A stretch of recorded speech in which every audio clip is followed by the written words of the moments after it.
Hello, everyone. I would like to warmly welcome you, all of our participants, and everyone joining us for this delightful conversation about Kaliki Reiki, experiences of as a practitioner and also as a recipient. What that looks like, because everyone's experience of healing and wisening, to use Rajashree Maa's term, through the sacred. Um, there are many beautiful iterations, and we want to take some time today to explore some of the things that have happened in our sadhana on each of our paths so that others might know what to expect, either in a Kaliki Reiki session or as they step onto the path and become practitioners. Again, thank you for joining us. My name is Chamik Kara, or Sandra Simon. I am on the Master Path of Kaliki Reiki and on the Advisory Council for the Wisdom School. And I also am co-Dharma heir for Sacred Feet Yoga and Sacred Feet Publishing. And I had the privilege this past year to also be the editor for Rajashree Maa's book, May the Loveforce Be With You, Kaliki Reiki, Healing Through Divine Mother and Yogic Wisdom, which was just published through Light on Light. I'm sorry, it's so bright. Can't even see the cover. There we go. And it is my pleasure to first and foremost introduce Rajashree Maa, who is also going to be a moderator for today's talk. Rajashree Maa is a master of 4 Reiki lineages and a venerated inner spiritual teacher of meditation, yogic wisdom, and holistic wellness. And she understands healing as a practice of opening to the universal love that is limitless and without conditions, and as a means to realize the divine within us. From her first reading of the Bible and healing of Jesus, she knew that true healing must come from the inside out. Graduating from the University of Michigan with a degree in World Religious Studies, she then studied theology at Vanderbilt University and earned a master's degree in human development counseling. She went on to receive her PhD in psychology, and she, for more than 30 years, was a clinical psychologist before devoting her life to yogic studies and spiritual sadhana. And after embarking on a very long course of deep meditation, Rajashree Maa experienced a series of mystical encounters with Divine Mother in the form of Kali Ma, beginning in 2008. And out of these revelations, Kaliki Reiki and the Wisdom School were midwifed into the world. The Kaliki Reiki symbols are light forms that transmit the universal love force energy of healing to all levels of the being: physical, emotional, mental, and spiritual. The practice of Kaliki Reiki becomes a yoga practice of wisening, as Rajashree Maa calls it, or awakening to the soul self and our unity with all that is, the deeper reality that resides within each of us. The Wisdom School, now physically based in Fairfield, California, is home to both a local and online kula, or spiritual community. And it is dedicated to offering healing sessions and teaching Kaliki Reiki, meditation, and supportive practices at all levels to anyone wanting to explore healing as an expression of the limitless love at the heart of all being. And that's what we're here to explore today, the experience of Kaliki Reiki. Rajashree Maa, would you like to begin with your initial experience of receiving these light forms from Divine Mother? Thank you so much. What a wonderful introduction, Chamatkara. And I'm delighted that we're doing this so that people can hear the stories of what Kaliki Reiki is, yes, how it came into being, and really how it's transformed lives, mine included. So yes, I'm happy to tell my story. Thank you. So I was already a traditional Usui a Reiki master. I had been practicing Reiki for several years, but I had only just recently been mastered because I waited quite a long time to find a teacher I really wanted to work with. I found that teacher. I spent a year studying with her before I was mastered. That was in 2007. In 2008, I began this deep 10-year program of Kashmir Shaivite studies in yoga and deep meditation. And I was still practicing, of course, as a clinical psychologist.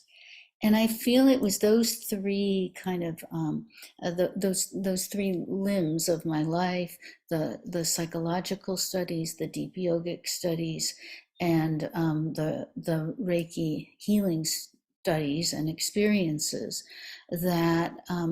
At one point, at a certain point in 2008, congealed into a series of mystical experiences. So I'd been trained in traditional Reiki, which has certain symbols that you learn if you're attuned to traditional Reiki. But I had this experience over 7 nights, actually, where I was awakened in the middle of the night, same time every night, by this beautiful, diffuse, all pervasive light. Now, the thing is, I was actually staying with my mother. I was sleeping in my father's bedroom, and my dad, kind of like me, couldn't sleep with any light at all, and so had room darkening blinds and curtains. There was absolutely no light source in the room. So I woke up and it's like, oh, this light. And it's like, where's this coming from? And, I peeked under the door to see maybe my mom was up in the other room and she had the hall light on or something. There were no lights. I even opened the blinds and looked outside, where there were headlights. It was very quiet. It was new moon time. There were no lights. So anyway, there I was in the middle of this amazing light. And I just sat there and saturated it in, just took it in, and was amazed. That was the first night.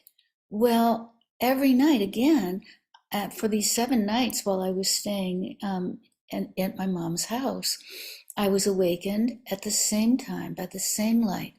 But then every night it seemed to just change a little bit. And it was like light was emerging from light. Well, that actually doesn't happen unless there's some kind of source, right? But that's what I was seeing in front of me. And at a certain point, I saw three lights, columns or lines of light emerging from the light. And eventually, I saw this form of a trident, or what in Sanskrit is called a trishul, that emerged out of this light. And then I received a message from, I can only identify her as Divine Mother, as Kali Ma, the source of all, really, telling me that this was a symbol, and a symbol to be used in Reiki healing. So I was, kind of blown away, to say the least. And I came home and I talked to my meditation teacher, and I couldn't get a hold of my Reiki teacher, but I talked to her teacher and shared the symbol with them, and they were all going like, wow, because they felt the power of this symbol. And here I was, trained in Reiki, trained in these other things, and I began to understand the importance of the trident, the trishul, in yogic studies and yogic philosophy. And of course, we know the Trinity is essential in the Western traditions as well. And so there was that notion of it being a symbol of the three, but also kind of like the three in one.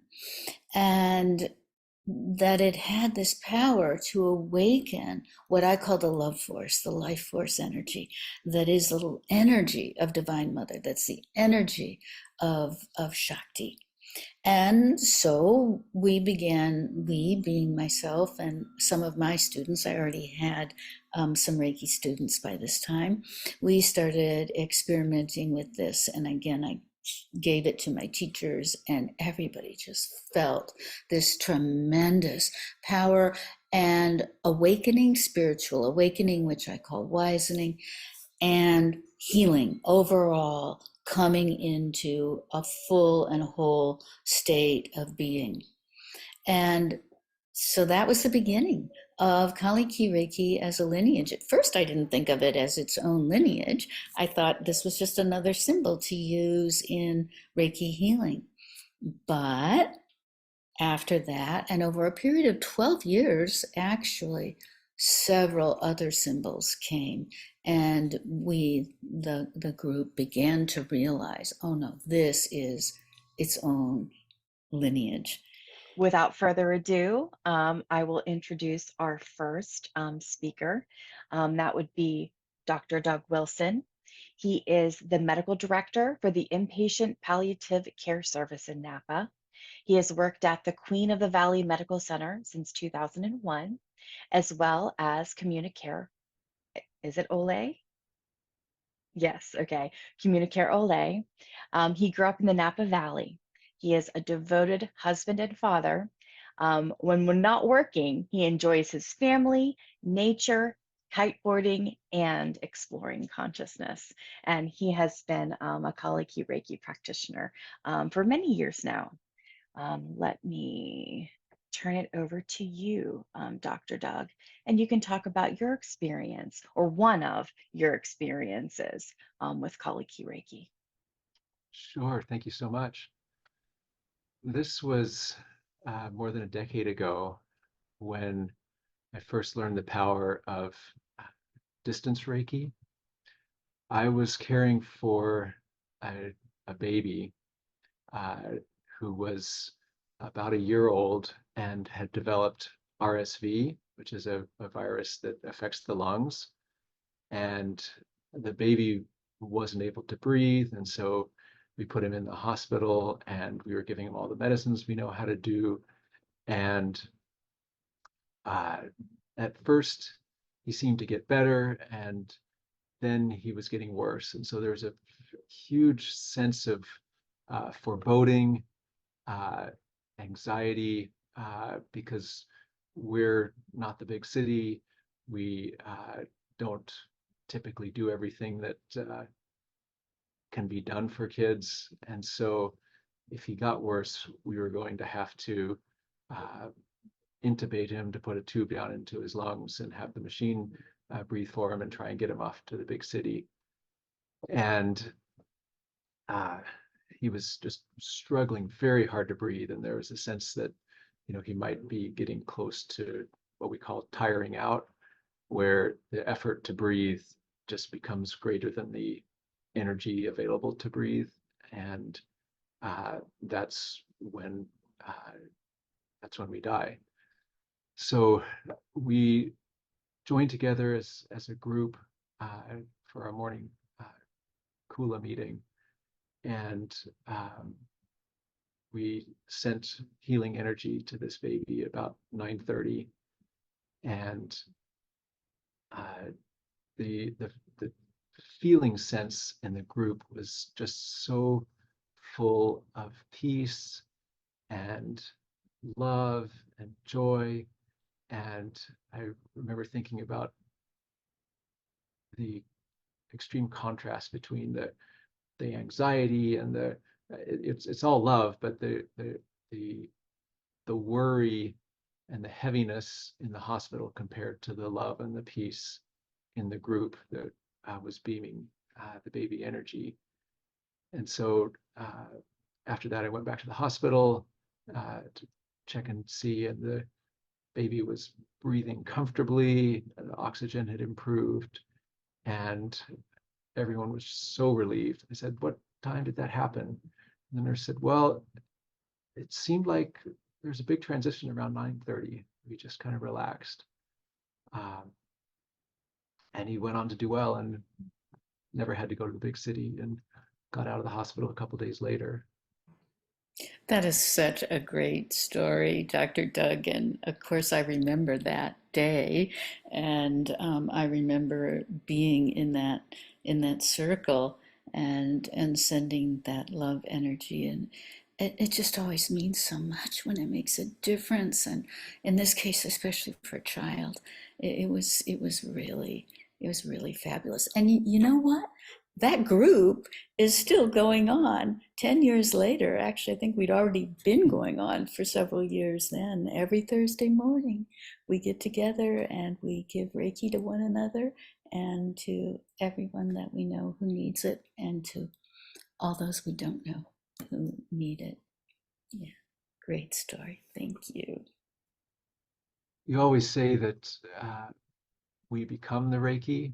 And so while that story is maybe the most dramatic that I've had, I've noticed a transition over the years in studying with this group and using these symbols and letting the energy behind the symbols sort of saturate into my being, that I just move through the world differently, and a certain peace rests in my heart and my soul. And when I see people who are struggling, uh, it's easier to share that part of ourselves than it used to be. Yeah, and often, even when we're not intending it, we're transmitting that. Mhm. And it's such a, I think you use the word grace. It's such grace. It's such a blessing to be able to offering, even when our mind may be someplace else. It's like people are receiving the energy, and it's we become these transmitters.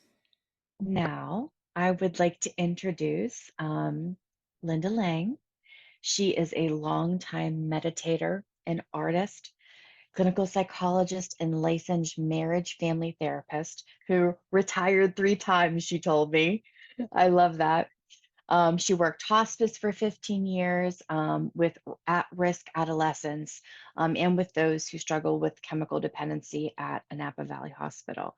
And she has would love to talk about Kaliki Reiki and Kula support, um, receiving Reiki during special times in her life, and also has a very special experience that she shared with Rajashree Maa as well, which is also talked about a little bit in the book, but they'll have a chance to dialogue together about it and share with us.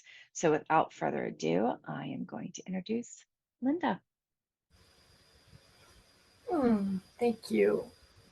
When my husband was dying, and the kula was so important, as Doug referenced.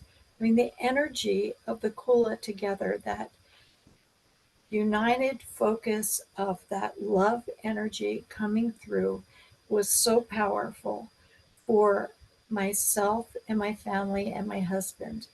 And Madas and Rajashree came over at different times and did Reiki with my husband.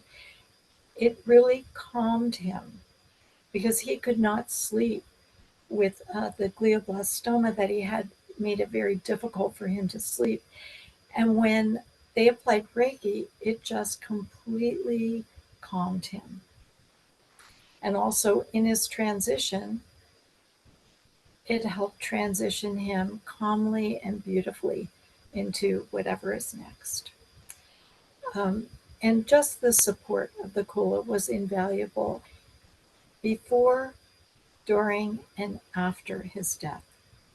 I have such gratitude for that.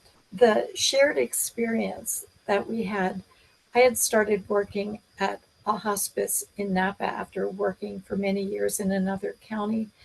And the Kula, as they give back, their love language is giving back. And they would come in, the Kula would come in and do Reiki on those at hospice that really wanted that. And I'm like, I really need that. And I'm walking in and I see Rajashree, And I hadn't seen her since the 80s. And it was like, wow, this is amazing. And and so she's like, I want to work on you. I'm like, great. So during this session, I had this vision of her by this water, dressed in, I'd say, biblical times, and this light around her. And she was working on me, and around my heart, I just saw this symbol. And I guess it started out as the Hastibala. And then there were these protruding trishouls all around it. And I didn't know what that meant. And after the session, I said to Rajashree, gee, can symbols sort of combine? And she's like, what do you mean? And I took a napkin and I drew it out, and she's like, oh my gosh. And it meant a lot to her, and I didn't know at that time what that meant. But anyway, that was just a very powerful healing release of energy in my heart. With that, do you want to share about your experience with that? Yeah, okay. Okay. So, And then I'll continue. yeah, I was working at Linda's feet, holding my palms against the soles of her feet when she was seeing me in, as a woman in these biblical times. But my experience as I was doing that was I felt hands on my back, and I figuratively, I didn't stop looking forward, I didn't turn, but I turned around with my inner eye, and behind me I saw Bob, my deceased husband, who was a Kali Ki Reiki master, except he was like gigantic, and he was a Kokopelli, one of the gods of the Southwest natives, right? Native culture. And he had this gorgeous headdress that went back at least 50 feet, and it was all rainbows and light. And it was like, oh, you have, you come into your evolution in your next dimension or whatever. And he was placing his hands on my back. I had my hands on Linda's feet. And I think that's when the energy surged forward into her heart. So that's why it was so meaningful to me. And then she saw this symbol there, which when she showed it to me, it was like, oh, yeah, this symbol must belong in Kali Ki Reiki. And this symbol obviously is meant to help us experience other dimensions of time, space, and being. And so it was an amazing, amazing experience. So yeah, okay, take it from here. Okay. Yeah. So after that experience, I decided to do a painting of that shared vision. And it's just so powerful because the symbol transported me into another dimension. I felt like I was really going to outer space. And if you can see it up close, I don't know if you can hold it closer. The all these symbols started appearing as I was painting, and I felt like I was transported to another dimension. And so I feel that Reiki just comes through in so many different forms, but this definitely transports to other places. And I use that symbol when I do other artwork as well.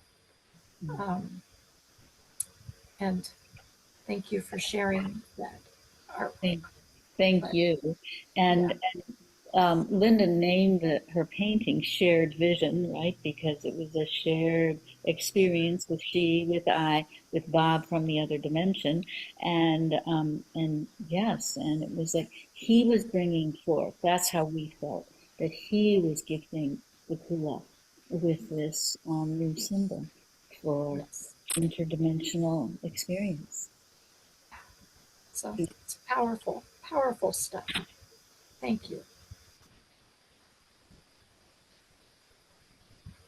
And I think it's very important to note as well that this Reiki healing energy very much can manifest in artistic expression. And I know, Linda, you have done many pieces with the symbols, and the energy conveyed, and Madas is showing one right there. The energy coming from these beautiful works of art is the Reiki is transmitted through art as well. Um, and it's just so healing to look at the artwork and to immerse yourself in it in that expressive, creative way. Thank you. Yeah, it's like something wants to come through, and I'm just able to make it come through. And then it's like I birth it, and I'm like, okay, on to the next. But it's a gift. It's a gift. And but the power of the kula, it's just so beautiful. And the symbols are so important, even though I can't pronounce them all. They're great. Uh, but yeah, it was like a rooter to my soul. So thank you. And it's a very important point that they are dynamic and dancing together and co-creating healing and wisening for us. Even on the front of Rajashree Maa's book, we have also the Om Trishul, which are the Trishul and the Om symbol dancing together to create this beautiful, moving, dynamic light form healing symbol. And now we will turn to our next guest, our next participant, and that's Shireen Amini. Hi. She is a longtime accountant, a SOX compliance expert, and senior manager for the Federal Reserve Bank of San Francisco in her day job.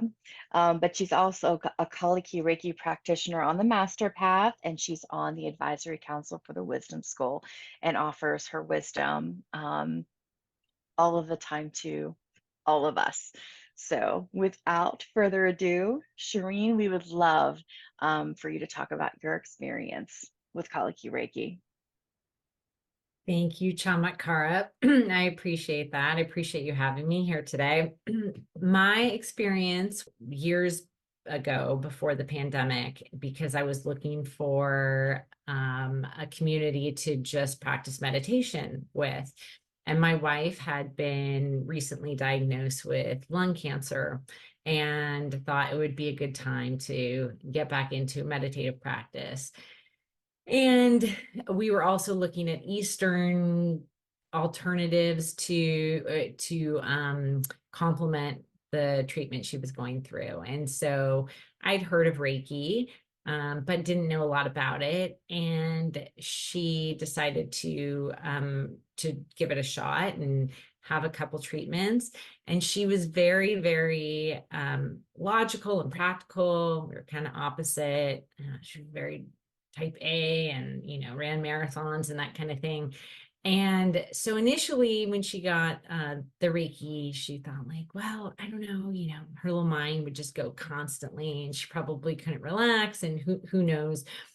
But she was used to like, oh, I'm going to get an adjustment or I'm going to get something, I'm going to feel an immediate difference. So she got a couple treatments and then we got wrapped up into her other conventional Western medical treatment. And then the pandemic hit.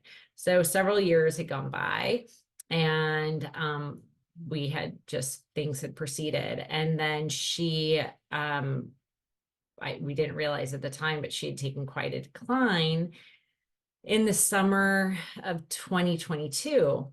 And during that summer, she had decided that she had this strong desire to do Reiki. She wanted to get Reiki. And I was kind of like, okay, well, whatever you want to do, let's do it, And And it just kind of seemed to come out of the blue, though. And I didn't really think much of it because there was so much going on. And she'd reached out to Rajashree Maa. She said, "Who was that person?" And she wanted to go back and get Reiki. And Rajashree Maa happened to be stuck, I think, longer than expected in India. And so she had emailed and said, maybe there's these other people. And I actually think one of them was Madas, but she was like, well, he deals with, people in the end stages of life. So I don't think I want to do that at the time. And so she didn't connect, and things went on, and she ended up declining very unexpectedly and very rapidly at the end of 2022. And she passed away on January 8th, 2023. And I was overcome with grief, and I still have a little, right? But my best friend had taken, was staying with me right after. I think if I go back to my text messages, it was like within 10 days of her passing, my best friend said, well, you got to get moving. We got to get out. Let's do a yoga class. And at the time I was kind of like, okay, I was just willing to do whatever. And so it was the first time I went to a yoga class at Napa Valley Yoga in probably 4 or 5 years, as we've been very wrapped up in her care and work and everything. And at that yoga class, it wasn't very full, but I thought, I've seen that woman before. And it was Rajashree Maa. And I was at the end of class, I was just like, I have to go and say something. And everything was fresh. And I couldn't remember her name. It had been a long time, and I hadn't reached out to her. I said, I think are you the meditation lady or something like that? She looked at me like, yeah. And I said, oh, well, we had gone to meditation, and my wife had gone to for Reiki. And she said, oh, I said, my wife is Heather. And she said, oh yeah, I've been thinking about her. And I just got back from India. How's she doing? And I said, well, she just passed away. And she said, oh my gosh, I would love to do Reiki on you. And I was like, okay, sure. Well, I'm whatever. I'm happy to get some Reiki or a little bit anything. And she gave me her number, and I texted her later, and she got right back to me. And I went over, I don't know, a couple days later for my first Reiki session. And I was, very distraught and in the depths of grief, and feeling horrible. And so, she was just so warm and loving. And one of the things that it was interesting, and you walk into the wisdom school, which is also Rajashree Maa's home, and that there's just this immediate feeling. The energy in there is unlike anything you kind of really have experienced. And that this person, made me feel so comfortable. And we talked, and, I wasn't feeling great. And I got onto the Reiki table, and, I laid down, and she started the Reiki. She placed her hands gently on me, with having no expectation or any idea what was going to happen. And now I know the session, I'm guessing, was about 40 minutes. And I went into this deep state of relaxation that I don't really go into any time other than when I'm getting Reiki. And it's interesting. It's because if I want to get into that state of relaxation when I'm home, and of course I have my meditative practice, my daily practices, and I can practice self Reiki. I'm going through the master path now, but there was something different about that experience and how that continued. And so after the session, she said, get up very slowly, and I took my time. And we sat down and debriefed. And I remember before I laid down, I just talked about this hole that I had, this just, it was like despair, this just huge hole in this, sense of grief I had. So she said, what are you feeling right now? And I kind of stopped and I paid attention and I was like, she said, is that hole still there? And I was kind of perplexed because I realized, and I told her that at the moment, I was like, at this exact moment, no, it's not there. Like at this moment, I have a sense of peace, like, and I kept waiting for it to leave any second. But I just, and she's like, okay, just remember this, because this is your natural state, and know that you can get here and that this is where you are supposed to be. And it was just exactly what I needed at that moment. And I just could sit there and be present. And it was this moment of relief that I needed. And so it was profound enough for me to continue coming back week after week to get my moment of relief, my moments of my 40 minutes of relaxation. And sometimes it lasted 15 minutes and sometimes it lasted a couple hours. But I always knew I could get there. And then it was like this new baseline. It would just almost like reset my clock. And I just knew I could come back and it would kind of give me that relief that I needed. And nothing else gave me that relief. And it might have, it wasn't permanent. It wasn't, but I got it. And I could always just have that moment where I was like, this I feel at peace. And I think it significantly helped in my grieving the entire process. I'm not sure where I would be had I not been doing Reiki, getting Reiki regularly. And it was, I think, fairly profound enough so that at a certain point it was having such a positive effect.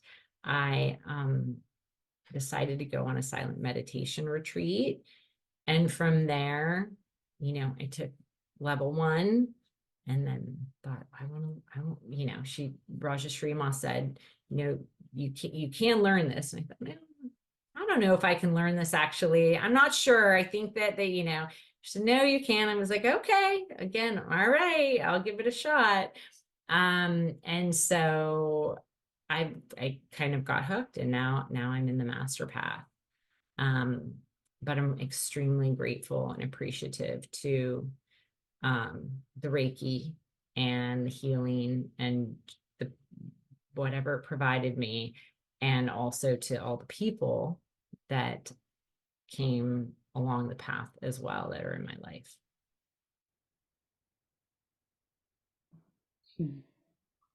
Oh, Shireen, it's just so good to have been able to help you with that as it happened. And of course, I believe Heather sent you back, really, that our meeting, was in some ways arranged, and it was really special. And I felt so badly that I was not able to work with her toward the end because I was in India. But it was like, this is what was meant to be. And that moment that we can all experience, every single one of us, and many of us have, that moment is an eternal moment. And it's a moment when we transcend any kind of human worry or experience, and we connect with what I call the Divine Mother, with the Holy Spirit, the sacredness of being in that moment. And because it's eternal, we may not continue to feel it actively or intellectually, but that moment has opened our hearts, opened our souls, softened us in a certain way, and strengthened us in another. And I think these are such precious moments, and everyone can have them through Reiki, through meditation as well. And this is why Reiki and meditation go so well together. People meditate for years and years and years looking for that samadhi experience, that experience of a selflessness, wholeness, unity. And often, especially with Kali Ki Reiki, that it comes, and it comes so easily, and that um, um, helps with our meditation practice. And then our meditation practice helps us as Reiki healers, and also as those receiving Reiki. So it's just been beautiful to watch your path and to be part of it. So thank you. Thank you. And I do have to say, I think that there definitely was, the universe was aligning, and I wish you had gotten to work with Heather as well. But I think if you had, I don't know if our paths would have crossed. And it was such a circumstance of, and of events that happened. And it just seemed like it was so meant to be, which to me kind of also indicates the power of the Reiki, and that it was, whether, I feel that Heather was, working from behind the scenes to make it happen. And I really think that, in addition to those moments which is why I kept, I did it for months, and I think it was one of the best things that I did. And a lot of things I think transformed because of the Reiki. Even though I had these moments, there were these significant changes, I'm sure partly due to the significant loss, which changes people. But I also think that,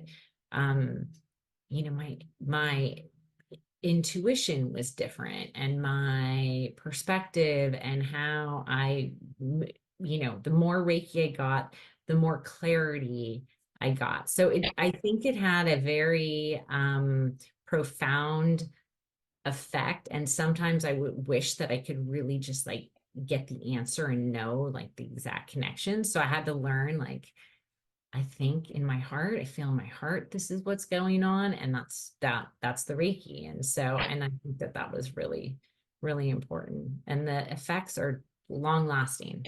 And one of the things that I love about hearing all these different experiences is, as we talked about when I was introducing you, Rajashree Maa, that the Reiki, that love force, is operating on all levels. Something, it's very, something very tangible, practical, that it would work with grief. That's something very tangible and practical. Yet it also yields these mystical shared visions at the same time. Also works with medical RSV, medical conditions, that it's operating on all of these different levels, and very intuitively is operating, working within and without, however and wherever the healing needs to be and how it needs to come about. So I just wanted to, it's wonderful to hear all of these stories. Um, and I love the practical. It's one of the things I love about Shereen the most. Well, I was going to say, I just have to interject one more thing, which is, I am an accountant and I work for the Fed. And I will say, I've also learned the Reiki is amazing because I can go back into the corporate world, and I can like go into a meeting that I know is going to be difficult, and I can get into that mindset and activate the Reiki, and it can protect me and give me strength. And so you use it all the time, not even, sometimes you need it when you're in your everyday, the grind, the rat race, it's helpful as well. So Thank you. I think that's such an important message for people to get. This isn't just for woo-woo folks, it's for everyone. And now we move to Madas, who is a Kali Ki Reiki master and certified teacher. He's an integral advisor to the Wisdom School. He focuses on what will make the lives of his clients better in this present moment, even if it's just to hold their hand, listen to them, or pray with them. Maras is that channel for healing energy to flow. And I have seen firsthand his devotion to Divine Mother. Maras, I know Shireen mentioned that you work with people in transition. Would you tell us and share your experience? Yes, I have been been a Reiki master since 2020. I accidentally got pushed into being part of the council. At that point, there were only 3. So, but it is the experience that I've gained through Rajashree Maa's presence and her giving of herself that has deepened and widened my experience with those who are in transition. I volunteer for hospice. I mainly volunteer as a spiritual care minister, dealing with them in their final moments of this time in life. Also work at a local hospital. I volunteer there. And I work with people who just need a moment to have someone to bend their ear, to give them a moment of respite, to get stuff off their chest that they would not normally tell their family members, their doctors, and the nurses. So it is, I am the punching bag, I guess, for Reiki, but it is my presence. I always feel that I am the symbol of Reiki when I come through the doors. When I hit that threshold, it is a different person that has just appeared. And I leave that to the presence of Ma. Ma has always been the presence in my life from childbirth, I guess. I've always been devoted to her, be her through Our Lady of Guadalupe, the Virgin Mary, or any other forms of the Divine Mother. I've always paid attention to what they are telling me. And sometimes they speak in very quiet tones, and sometimes they slap me around and says, you're going to do this whether you like it or not. But I understand that Reiki is not a religion. It's never been professed as that. And in the book, it tells you that as well. We are a group, a kula of like-minded people who work towards the same goal. And when I work with people in transition, it is that appearance or it is my coming through to their home. I give them that peaceful moment that, you know, they're tired of the medication. They're tired of dying. They're tired of being sick, that they're just lingering on. And I just say, give it to me. Tell me what you want. Tell me what you want to talk about. Tell me everything. Don't hold back. I am that vessel for you to just let it go. Be present for them. Just hold their hands if that's all they want. To me, they're not dying. To me, they're still alive. They're still in front of me. They're still breathing. And, you know, I go through that step. The family sometimes has already written them off. And, you know, it's hard to see that, but it does happen. You know, they're on their final legs and the family can't take it. I understand quite well how that happens. Being the caregiver for someone who is your best friend, your lover, your wife, your husband, your daughter, your brother. It is difficult, very difficult. And until you've gone through that process, you do not understand. And the same way when you're on your transition bed, you don't know what they're going through. You're not in their mind. I've been asked a couple of times, it says, what happens when I get to the other side? Well, I tell them, when you get there, make sure you come back and tell me, because I want a clear and definite answer. So I try to keep it light. but not funny. I try to keep them focused on their true self, not on the pain, not on what, the ravages of death that is taking over them, not to worry about their family. Their family will be fine. They have so many worries at this point that they can't concentrate on themselves. And once they let go of the other things, their health will level out to a point that they may have another 6 weeks or another couple of months. I've had a client that has been on and off hospice going on 3 years now. So it's Reiki does help. It works through me. I am not doing anything. I am just that conduit that I express the love of the Divine Mother through me, my presence, and what I saw and what I experienced. So it is truly, I'm truly blessed to actually do that kind of work with people, that I can be down to their level. I don't mind getting down and dirty. We can talk, we can talk dirty, but we bring it up to the level of where it should be. And, Ma is always present. I feel that during my meditations, I always feel her sitting next to me, one hand on my shoulder. And the best times are when we are at the beach, she and I. She's just there saying, yes, you can continue. And like the ripples in the ocean, it's never ending.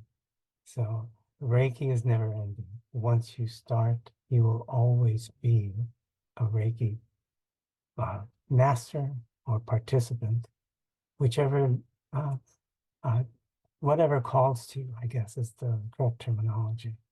But once you experience it as a master or as a participant, it's hard not doing it again.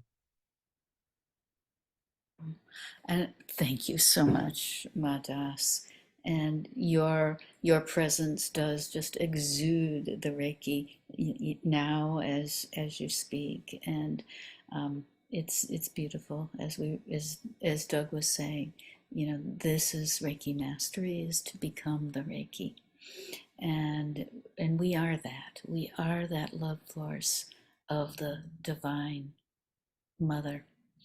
So I so appreciate you saying too, it comes through us in ways that are unique to us, right? As an artist, as a physician, as an accountant working for the feds. It comes through because we are all unique and we have unique gifts, and Reiki gives us this opportunity to express them. And that speaking in the client's language is so important. Kali Ki Reiki is truly an interspiritual practice.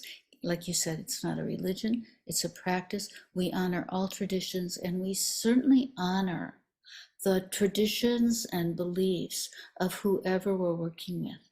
So even though we have kind of our own language, right, for the divine, when we talk about limitless love, the love force, wisening, we don't impose our language, and we don't impose our experience of the divine or the sacred on anyone.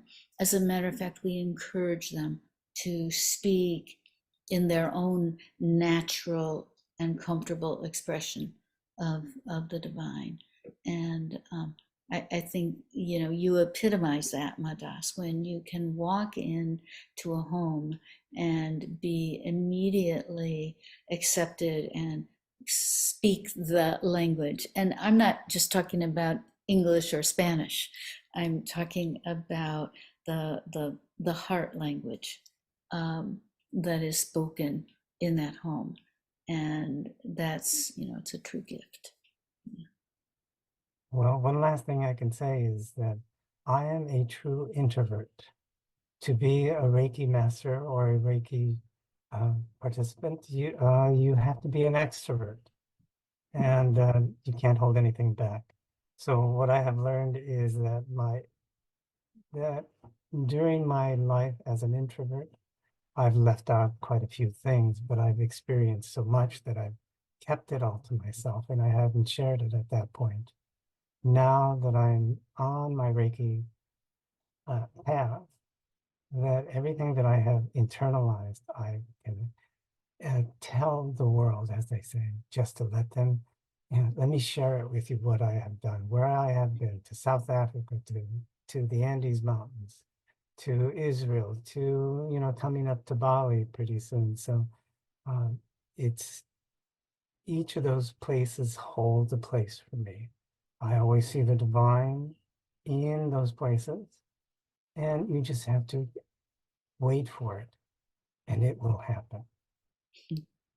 Absolutely. Wait for it in presence. Yeah, thank you so very, very much for sharing all that. And for being, for balancing. And that's what Reiki's all about. It's about bringing our systems into harmony and balance. So if you're an introvert, you're going to become more mindfully extroverted, right? And if you're an extrovert, you're going to become more purposefully introverted. And it makes for a beautiful balance. Thank you for your time and your gift to us. My love, it is.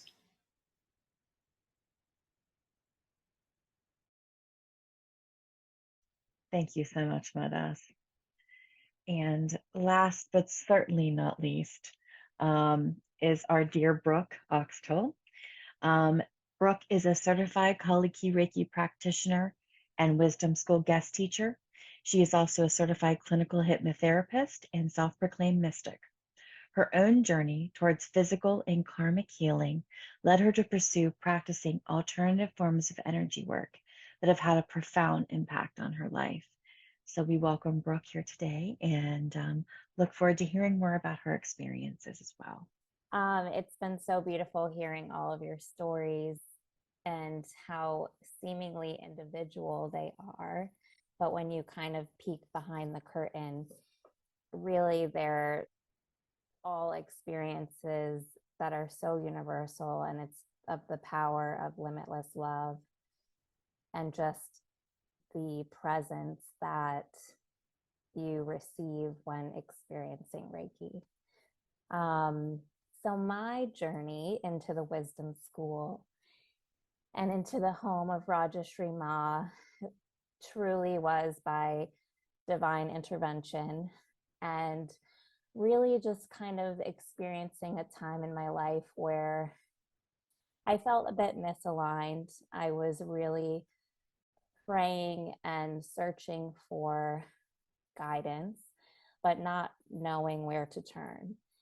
And so the story kind of begins with a friend reaching out who at the time was living in Australia. I hadn't talked to her in 8 years.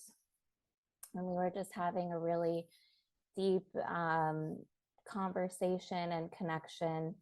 And she recommended that I read this book called Journey of Souls. And so I read it, and it really had a profound impact on me at that time, and it kind of gave me some context to what I had always felt. I always felt a very deep spiritual connection to a higher power, a higher self, source, but I didn't have any religious tradition or lineage, education to put context to it. So while I felt very spiritual in my life, I didn't have an understanding of how to make that connection. And so after I read this book, it was written by Michael Newton, and I looked on his institute, and I really wanted to experience a hypnotherapy session, which is what he did. And so I was looking up practitioners in the area. I found one in Sausalito. I didn't even know, but she did lead the Michael Newton Institute. And so I went to her. Long story short, we I couldn't really drop in. There was some friction, and I was coming up on some inner child trauma. And so she had graciously suggested that I go to another practitioner, a therapist who she thought could really be helpful to me. So I went to him. I would never have found him online either, totally by divine intervention. And I think it was probably in our first or second session, he recommended I go to Rajashree Maa and receive some Reiki, because I had been experiencing some physical difficulties that had been ongoing all my life. And that was just kind of a manifestation of abuse I had experienced as a young child. And so he suggested I go to Rajashree Maa and receive some Reiki. And so I was very open. I never heard of Reiki at the time or had a session. But as soon as I arrived at Rajashree Maa's home, like Shireen said, there is just this calming, palpable energy that immediately puts you at ease. And so I felt very trusting, very open. I had no expectations, but I soon, got on the Reiki table. And as soon as I did, it truly was transported outside of my body. As soon as I dropped in and felt the Reiki, her hands on my body, it was an out of body experience. I was able to drop in into a completely altered state of consciousness. And I felt as if I was traveling through the cosmos to the heart of the universe. I mean, it's hard to put into words the experience because it's an experience beyond words. But there was something that just really opened up in my heart and in my soul, a connection that I was so deeply longing for. And I felt no pain in my body. I felt, finally, when I came back into my body, I felt at home. I felt safe. And through a series of, many more sessions with Rajashree Maa, there was just so many mystical encounters. I think we both experienced in one session a series of 5 beings coming into the room and performing sort of an energetic clearing of my body. For me, Reiki is experienced not only very spiritually, but very physically. And so I felt this stream of energy enter through the crown of my head and connect through my entire body, through the bottoms of my feet. And it was just such a powerful force that it felt as if my whole body was being cleared. And after that, we experienced a child come into the room. My child, who had been there and was leading me on this spiritual journey. And it was such a beautiful experience to feel this child and hold it and be a mother. And now the journey has really come full circle because I'm now carrying this child. I do want to say one thing. Many of you have talked about, coming into my home and the energy, and talked about some of our in-person, hands-on sessions. But I do want people to understand that we do this work still very powerfully at distance. There is no time and space, and all of this work can be done whether you're physically present or not, including you can get all the training, whether you're physically present or not. That doesn't mean you're not welcome. You're always, always very welcome. But I feel like people need to know that Reiki doesn't know the boundaries of time and space. And so it is the love force of the divine and always, always present. No wall impinges upon it. Not at all. I'm in Pennsylvania. That's right. And the online Kula Rajashree Maa also has international people that sign up for sessions for Kali Ki Reiki and study with her. And now that her book has been published and is available internationally, our Kula has expanded very much online. And I think Brooke also made a very good point of, she was there way across the country. And I think it's important to note that people from all over, of various backgrounds, upbringing, can all find that shared held space of love for their individual journeys, as she was talking about, together as a kula. I think it's very important to just note that we are from all over, and I think that's very special. Yeah. And like Mada said, he's carried it with him to South Africa, to Peru, we're all headed to Bali. And each and every one of you who is here and sharing today are all amazing and profound and powerful Kali Ki Reiki healers. And I'm very grateful to all of you.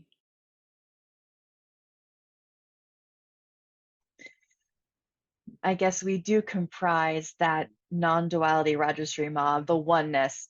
We are unified in that love force. And as Mara said, just channels for that to flow through us every day, every hour, however that manifests, as we're called. Absolutely. Yes, that's so true. Thank you, Chamakar. Do you have a story you're going to tell? Do I have a story I'm going to tell? I do have a story I'm going to tell. And it's one of surprise. I've known Rajashree Maa for a very long time. She guest taught at Sacred Feet Yoga retreats through my preceptor of Sacred Feet Yoga, Swami Sharananda. So I've known her for a long time. And my first experience of Reiki at all was with her at one of those retreats, actually in group session, which is wonderful. Having group Reiki, I don't think we've talked about that today, but you are experiencing on the Reiki table and you have multiple practitioners laying hands on you. The energy of that is incredibly, incredibly powerful. And I mean, I find that in Kula on meditation days as well.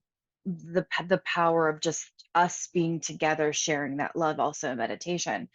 I came out to California to do my training after working with Rajashree Maa on her book and studying the book as I was editing and delving and reading. And for me, it's very important to note that the symbols for the Divine Mother, the Divine Feminine, are a very different vibration than some of the other sacred energy that has been in my life, of more of a masculine vibration. Through yogic studies and other things, these function on a different level for me and opened up some very some things, of course, that you're not even aware of, and helped me work out a lot of karma. And one of the days that we were at Sacred Flame Retreat when I was there last year, Linda is incredibly intuitive. I say that. And she had mentioned seeing me in a particular state of crying. And I was like, well, I hadn't cried yet. Oh, but wait. And I had such a powerful experience after receiving attunement with Rajashree Maa. The meditation took me, like as Brooke was saying, up out of my body into the cosmos and coming back into being embodied the transition was, sometimes it feels thick. It feels a little thick. You're out flying around free and then you become embodied again. And of course, we appreciate being embodied. That's why we're here. There was such a transition. But I remember just bawling with the experience. And I'm really glad Linda told me in advance. But this Kali Ki Reiki is so powerful. Like you said, it's operating on multiple levels, emotional, mental, spiritual. And it's very important to know that it's always for our greatest good. She's always operating for our greatest good, unlocking what needs to be unlocked in each of us at any particular time. Whether we are aware of it or not, again, showing up with two hands or a heart that's open and willing certainly makes the work a little bit easier. But regardless of what our intentions may be, or, you know, what we think or whatever, Ma is always working on our behalf every single minute of every single day, from the love force that resides in each one of us to bring us into that balance that Rajashree Maa was talking about.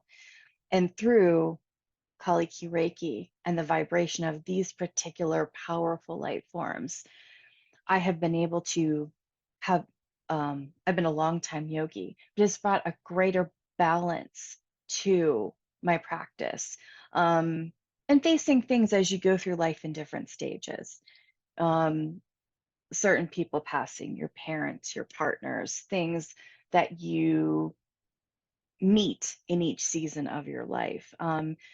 Different aspects of the love force are needed at different times. Thank you so much, everyone, for opening up and sharing your experiences. We hope that everyone watching today and watching this recording later can learn a little bit more about what it is to experience and recognize that everyone's experience is different. And even for a practitioner will be different from one meditation or one Reiki session to the next. But that it's all for our own personal journeys.